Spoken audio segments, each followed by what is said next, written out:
Central Garden and Petco, Nasdaq.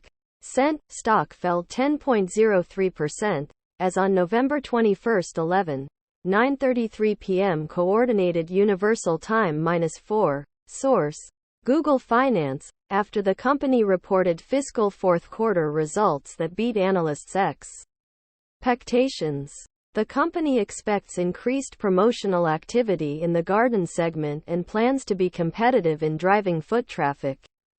In the pet segment, there was a decline in durables and live animal sales, with the possibility of consumers trading down.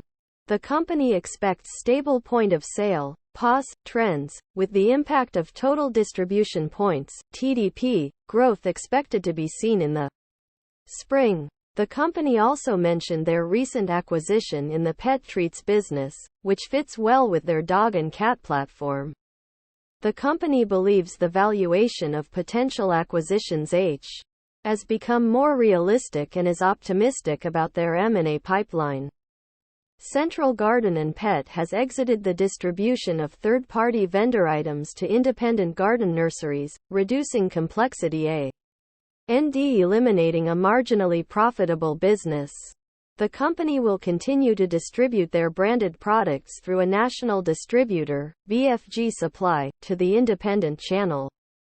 The company also stated that it is open to M&A opportunities and is willing to go over a leverage ratio of 4 for the right deal, with the intention of quickly deleveraging back to their target range of 3 to 3.5.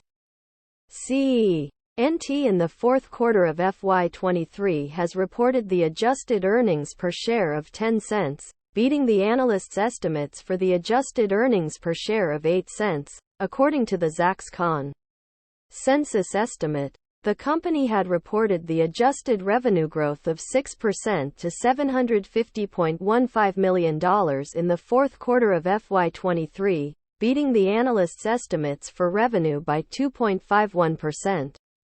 Gross margin was 26.3% compared to 28.2% a year ago.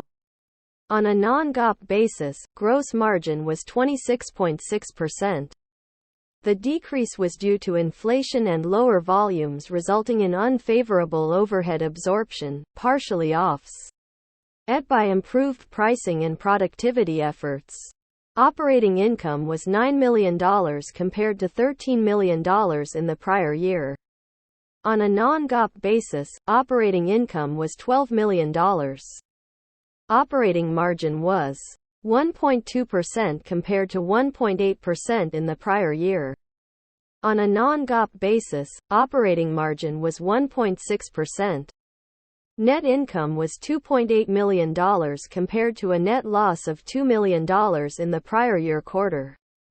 On a non-GAAP basis, net income was $5.1 million. Adjusted EBITDA was $42 million, in line with the prior year.